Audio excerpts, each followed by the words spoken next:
Il est presque impossible d'être dans ce monde aujourd'hui et de ne pas être conscient des diverses perversions sexuelles.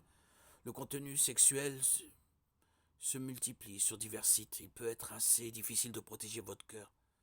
C'est peut-être ce qui incite beaucoup de personnes à se masturber. Si vous luttez contre la masturbation, il faut partir avec de bonnes dispositions. En tant que croyants suite à la mort et à la résurrection de Jésus, nous sommes délivrés par notre Seigneur. Il a payé le prix de notre liberté afin que nous ne soyons plus contrôlés par le péché. Ici, ce péché ne concerne pas uniquement les actions, mais notre nature qui conduit à l'action. Lorsque vous rencontrez la vie du Christ, vous devenez une nouvelle créature et la nature du péché perd son pouvoir sur le péché.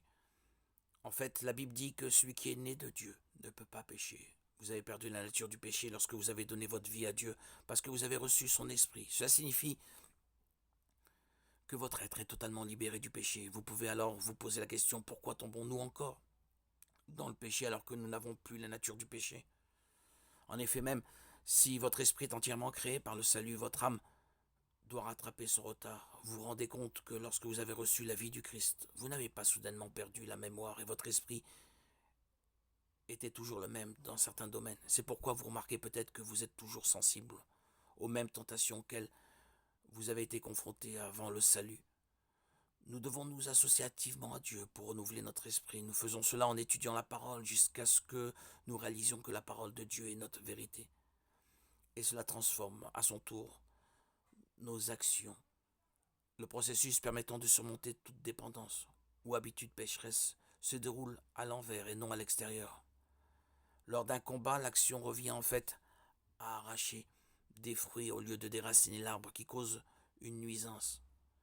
Nos actions s'installent d'abord dans nos pensées. Par conséquent, si notre esprit peut être libéré, alors nos actions suivront. La vérité est que la masturbation est nocive à bien des égards. Peu importe comment le monde essaie de décrire la situation comme normale. Les effets physiques nocifs sont nombreux, mais le pire c'est que cela affecte notre relation avec Dieu et donne au diable une prise sur nous. Nous nous en rendons peut-être pas compte, mais la culpabilité qui accompagne le fait de céder à la masturbation n'en vaut pas la peine, même si nous savons que Dieu nous pardonne lorsque nous demandons pardon. Nous ne pouvons pas continuer à pécher et espérer que la grâce abonde. Nous avons été sauvés pour vivre au-dessus du péché. Nous avons été mis à part selon la nature. Juste le péché ne doit avoir aucune prise sur nous. Et nous ne devons plus nous laisser gouverner. Pourquoi devrions-nous nous contenter de continuer à pécher alors que Dieu a une meilleure option pour nous? C'est pour celui qui a essayé à plusieurs reprises de surmonter la masturbation et qui est retombé. C'est pour cela que tu te détestes. On ne te demande pas d'arrêter d'essayer de te maîtriser seul.